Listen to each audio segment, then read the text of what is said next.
अमेठी में कल शाम एक परिवार का मर्डर हुआ तो आज अमेठी से लेकर रायबरेली तक सब दंग रह गए। इस हत्याकांड का आरोपी चंदन वर्मा गिरफ्तार हो चुका है। सूत्रों के हवाले से खबर है कि आरोपी का मृतक महिला से प्रेम संबंध था।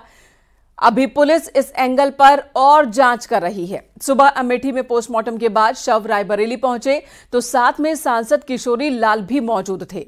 रायबरेली आकर किशोरी लाल ने मृतक के परिवार की बात राहुल गांधी से करवाई।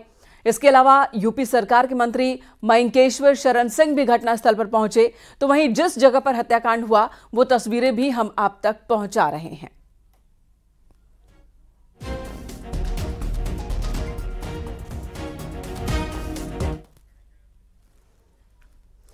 अमेठी हत्याकांड मामले में राहुल गांधी ने पीड़ित परिवार से फोन पर बातचीत की है। किशोरी लाल शर्मा ने फोन पर बातचीत कराई गई। राहुल गांधी ने न्याय दिलाने और दोषियों को सजा दिलाने का भरोसा दिया, साथ ही हर संभव मदद और मुआवजा दिलाने का भी भरोसा दिया है। राहुल गांधी से पीड़ित परिवार ने बात की है। दरअसल एक ही परिवार के 4 लोगों की कल घर में घुसकर हत्या कर दी गई थी। रायबरेली का ये परिवार जो कि अमेठी में रह रहा था, पति पत्नी 2 बच्चों की हत्या हो गई थी। अब जो बात सामने आ रही है कि पत्नी के अवैध संबंध थे, जिस शख्स पर आरोप लग रहा है चंदन वर्मा, और उसी अवैध संबंध के शक में ये वारदात हुई है। चंदन वर्मा पर बीते महीने ही पत्नी ने केस दर्ज कराया था, छेड़खानी का मामला दर्ज कराया था और अब पूरे परिवार का ये खात्मा हो गया है। चंदन वर्मा को पुलिस ने गिरफ्तार कर लिया है। लेकिन इस मामले में राहुल जी से बात हुई, सोनिया जी ने भी संवेदना अपनी व्यक्त करी है। राहुल जी ने कहा कि मैं भी आऊँगा इसके अंदर, तो उन्होंने परिवार का जो भी फिर उसके बाद मेरे को निर्देश दिए, तो मैंने उनको बताया कि जो हम लोग परिवार ने कहा है हम उस लेवल पे इनकी मदद कर ही रहे हैं। तो ये है। तो क्या राहुल जी कब आने का या कोई? उन्होंने कहा कि मतलब वो कह रहे हैं जल्दी, मैं शाम को ब्रीफ करूंगा उनको। तो मैं कहा अभी ये क्योंकि अंतिम संस्कार की है, हम भी चाहते हैं कि बॉडी खराब ना हो, हिंदू शास्त्रों में भी लिखा है। तो ये हम चाहते हैं कि वे हो जाए तो फिर राहुल जी इस परिवार के बीच में अपना दुख बांटने आएंगे। हत्याकांड के बाद स्वास्थ्य राज्य मंत्री मयंकेश्वर शरण सिंह भी घटनास्थल पर पहुंचे और इस दौरान उन्होंने बताया कि आरोपी को सख्त से सख्त सजा जरूर होगी। सारे सरकार की तरफ से क्या निर्देश दिए गए हैं उत्तर प्रदेश पुलिस को? खुद पुलिस के बड़े अफसर इस मामले को सख्त से सख्त कार्रवाई हो और न्याय मिले, त्वरित न्याय मिले, इसके लिए सरकार। जो आरोपी है चंदन वर्मा, अभी 5 मिनट पहले सूचना मिल रही है कि उसको अमेठी से हिरासत में ले लिया गया है, कैसे देख रहे हैं इसको? कार्रवाई कर रही है और बहुत तेजी से कर रही है, त्वरित कर रही है और आप निश्चित बात कीजिए कि आप 5 साल में हर चीज आपको। इस परिवार के लिए क्या संदेश है आपका, जिस परिवार की 4 लोगों की मौत हुई है? अमेठी के पनौना में प्राथमिक विद्यालय में शिक्षक था और यहाँ 3 महीने से इसका मकान में रह रहा है। ऐसी घटना हुई है। यूपी के मंत्री अनिल कुमार का भी बयान आया। उन्होंने कहा कि आरोपी की गिरफ्तारी हो चुकी है और उसे तुरंत कड़ी सजा होगी, कड़ी कार्रवाई हो रही है। हर एंगल से मामले की जांच पड़ताल होगी, जो सामने आएगा जांच होगी। व्यक्ति ने इस घटना को अंजाम दिया है, उसकी पुलिस ने तत्काल गिरफ्तारी की है। उसके खिलाफ सख्त से सख्त कार्रवाई होगी और इसके अलावा भी कोई और भी मान लो कोई इसमें कोई इन्वेस्टिगेशन में कोई और भी पार्ट निकल के आता है, उस पर भी सख्त कार्रवाई होगी। लेकिन सर जिस तरह से कहीं ना कहीं इसमें माना जा रहा है कि पुलिस भी कहीं ना कहीं उसका रवैया बहुत अच्छा नहीं रहा। पहले इसी लड़के के खिलाफ शिकायत भी की गई थी इस परिवार के द्वारा, लेकिन एक्शन नहीं लिया गया। इसको लेकर विपक्ष जो है वो लगातार हमलावर है, चाहे मायावती हो या कांग्रेस हो। कोई बात आई जरूर है। अगर मान लो इन्वेस्टिगेशन में बात आती है, मान लो उस परिवार के द्वारा मान लो कहीं कोई बात पहले कही गई थी और उस पर कुछ अधिकारियों ने या मान लो जो भी उसमें संबंधित लोग हों, उन्होंने कहा कि कार्रवाई नहीं की, तो इन्वेस्टिगेशन का पार्ट है, उनके खिलाफ भी सख्त कार्रवाई होगी। अमेठी हत्याकांड पर केंद्रीय मंत्री जीतन राम मांझी का भी बयान आया। उन्होंने कहा कि ये राज्य सरकार का मामला है, लिहाजा सीएम योगी से अपील है कि वो इस मामले को देखें और आरोपियों को सख्त सजा दिलवाएं। साथ ही मुआवजे की भी मांग उन्होंने रखी। तो ये कानून व्यवस्था सरकार, राज्य सरकार का मामला होता है। इसलिए हम भी उत्तर प्रदेश की सरकार को हम मानते हैं कि आदित्यनाथ योगी जी एक संवेदनशील मुख्यमंत्री हैं और कैसे ये बात को लोग छिपा के रखा कि छेड़छाड़ का मुकदमा हुआ, उसको लोग इजी मान गया और उसको आसानी से ले लिया, इसी का कारण ऐसा हुआ। इसलिए उनसे आग्रह करें कि वो देखें और देखने के साथ साथ क्योंकि शेड्यूल कास्ट वर्सेस अदर्स का ये मामला आ जाता है तो शेड्यूल कास्ट एट्रोसिटी एक्ट के तहत ये मामला बनती है, तो दोनों में अगर किया जाएगा तो 7-7, 8-8 लाख का उसको उनके परिवार जो भी बच रहे हैं उनको राहत कार्ड मिलेगी। और रायबरेली के सुदामापुर पहुंचे बीजेपी नेता मनोज पांडे ने कहा कि इस मामले पर सरकार की नजर है। ये घटना मानवता को तार-तार करने वाली है। ये घटना बहुत दुखद घटना है, मानवता को तार-तार करने वाली घटना है। इस घटना की जितनी भर्त्सना की जाए वो कम है। कुछ घटनाएं ऐसी होती हैं जिसमें शब्द नहीं रहते।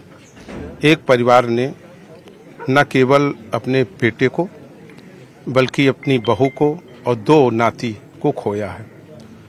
जिसने भी ये घटना की उसने पूरे संपूर्ण मानवता को तार-तार किया है। मेरा ये मानना है कि इस घटना में जो दोषी हैं उनके खिलाफ कड़ी से कड़ी कार्रवाई की जाए। सरकार पूरी प्रतिबद्ध है।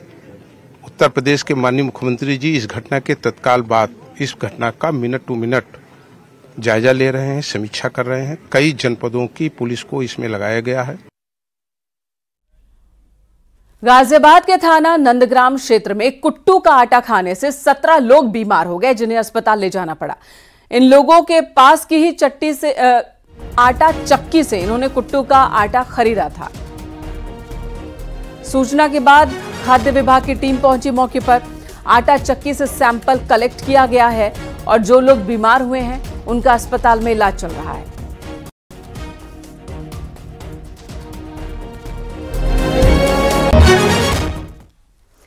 मथुरा में खाद्य विभाग लगातार एक्शन में है। मिलावटी चीजों पर अंकुश लगाने के लिए खाद्य विभाग की टीम ने 6 जगहों पर सैंपलिंग की है और खुले में बिक रहे कुट्टू के आटे को नष्ट कराया। खाद्य सुरक्षा आयुक्त ने बताया कि जन्माष्टमी और नवरात्रों में फूड पॉइजनिंग की 2 बड़ी घटनाएं सामने आ चुकी हैं। सैकड़ों लोग कुट्टू का आटा खाने की वजह से बीमार पड़ गए थे। घटनाओं को देखते हुए छापेमारी की जा रही है।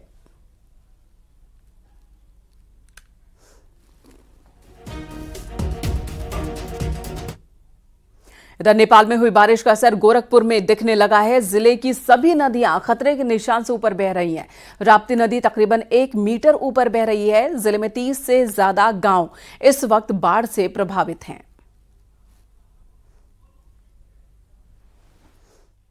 नेपाल में हुई भारी बारिश के कारण गोरखपुर में भी बाढ़ की स्थिति बन गई है। गोरखपुर से होकर बहने वाली सभी नदियां इस वक्त खतरे के निशान से ऊपर बह रही हैं। सभी नदियां 50 सेंटीमीटर से लेके 100 सेंटीमीटर के बीच खतरे के निशान को पार कर गई हैं और जिले के कम से कम 35 गांव इस वक्त बाढ़ से प्रभावित हैं। इस वक्त मैं सदर तहसील के गांव में खड़ा हूं। आप देखिए कि ये गांव के जो लोग हैं ये नाव से सवारी कर रहे हैं, आ जा रहे हैं। अगर बच्चे स्कूल गए हैं तो स्कूल से जब वो वापस पढ़ने के लिए आ रहे हैं तो पढ़ने के बाद उनको नाव से ही उनके घरों तक ले जाया जा रहा है। इन गांवों की स्थिति यह है कि घर में रहने वाली जो बच्चियां हैं वो भी ट्रेंड हैं, वो अपने परिजनों को ले के बाहर जहां सूखा स्थान है वहां पे छोड़ रही हैं, फिर अपने घरों को वापस चली जा रही हैं। बड़ी संख्या में लड़कियां भी नाव चला रही हैं। नवरात्र का सप्ताह चल रहा है। नवरात्र में माँ दुर्गा की पूजा हो रही है। उसी तरीके से ये लड़कियां भी शक्ति स्वरूप अपने परिजनों का मदद कर रही हैं। नाव से ही उनको लेके आ रही हैं, लेके जा रही हैं। अखिलेश पांडे के साथ रामगोपाल द्विवेदी, न्यूज़ 18 गोरखपुर। वाराणसी नगर निगम मंदिरों से निकलने वाली माला फूल के निस्तारण के लिए बड़ा कदम उठाने जा रहा है, जिसे लेकर मंदिर प्रशासन को विशेष ट्रेनिंग देने की तैयारी की गई है। साथ ही फूलमाला के अपशिष्ट को विश्वनाथ मंदिर के तर्ज पर निस्तारित करने के लिए योजना तैयार करवाई जाएगी। इसे लेकर वाराणसी नगर निगम ने वाराणसी में छोटे बड़े मिलाकर 515 मंदिरों की लिस्ट तैयार की है। जल्द ही इन मंदिरों से संपर्क कर फूलमाला के वेस्ट को खाद में बदलने की योजना शुरू की जाएगी। जो वहाँ पे प्रतिदिन जो माला फूल इत्यादि जो चढ़ाए जाते हैं उनके निस्तारण को लेकर के एक बड़ी नगर निगम के द्वारा कार्रवाई की जा रही है। हम लोगों ने इस संबंध में सारे मंदिरों को चिन्हित किया गया है। हर क्षेत्र में कुल 515 मंदिर चिन्हित किए गए हैं, जहाँ पे वहाँ पे जो चढ़ावे के रूप में जो फूल माला एकत्रित होते हैं उनके निस्तारण की कार्य योजना हम लोग बना रहे हैं।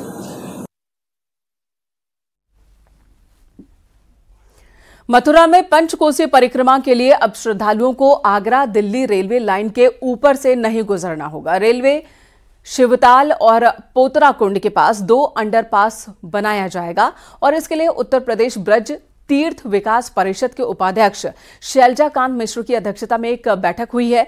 बैठक में DRM वर्चुअल रूप से जुड़े। बैठक में श्रद्धालुओं की सुविधा को देखते हुए 2 अंडरपास बनाए जाने पर सहमति बनी है।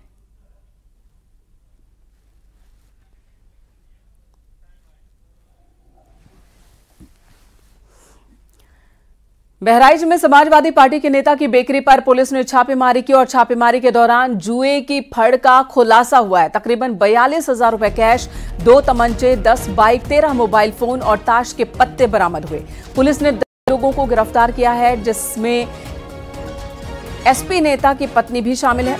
पुलिस ने नगर कोतवाल और समेत 3 पुलिस वालों को लाइन हाजिर किया है। जुए की फड़ चलाने के आरोपी SP नेता चुन्नन उर्फ गोगे पर 22 आपराधिक मुकदमे दर्ज है। इलाके का हिस्ट्री शीटर है वो और मौजूदा वक्त में जिला पंचायत सदस्य भी है।